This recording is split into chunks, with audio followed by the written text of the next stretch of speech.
Orang-orang munafik mengatakan kepada Rasulullah, nanti bila mana kita balik ke kota Madinah, orang yang mulia akan halau orang yang hina.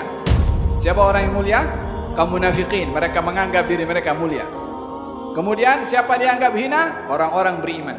Allah jawab, walillahil izzatu, kemuliaan hanya milik Allah. Dan siapa lagi? Wali rasulihi, dan juga orang untuk yang mulia adalah rasulnya. Siapa lagi? Walil mu'minin, yang beriman kepada Allah dan juga rasulnya, itu yang mulia. Kenapa kita merasa hina di hadapan orang kafir? Kenapa kita merasa hina dengan tamadun orang-orang yang tidak beriman kepada Allah Subhanahu wa taala? Adakah keduniaan menyebabkan kita hina di hadapan mereka? Orang beriman tidak merasa hina di hadapan orang kafir karena keduniaannya, melainkan perangai orang beriman itu sama dengan orang kafir yang mengagungkan akan dunia, sehingga mengukur dirinya yang hina karena tak punya dunia, karena dianggap tidak bertamadun, karena tidak mempunyai teknologi. Yang dianggap maju dengan teknologi dan tamadunnya, kita merasa hina karena mengukur diri kita dengan apa yang mereka ukur.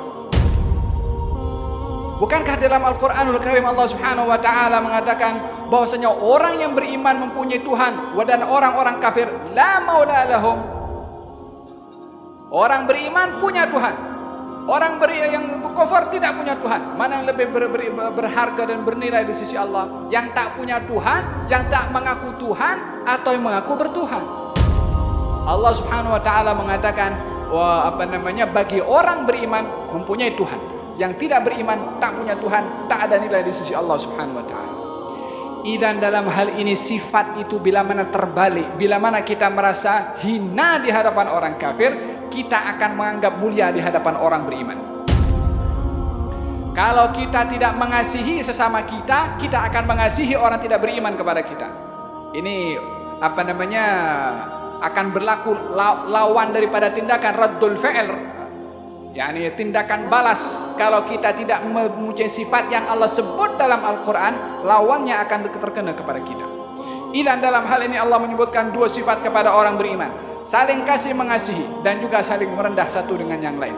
Bagaimana kita saling kasih mengasihi adalah suka perkara baik menimpa kepada orang yang beriman. Macam mana perkara baik itu kita suka kalau kena kepada diri kita.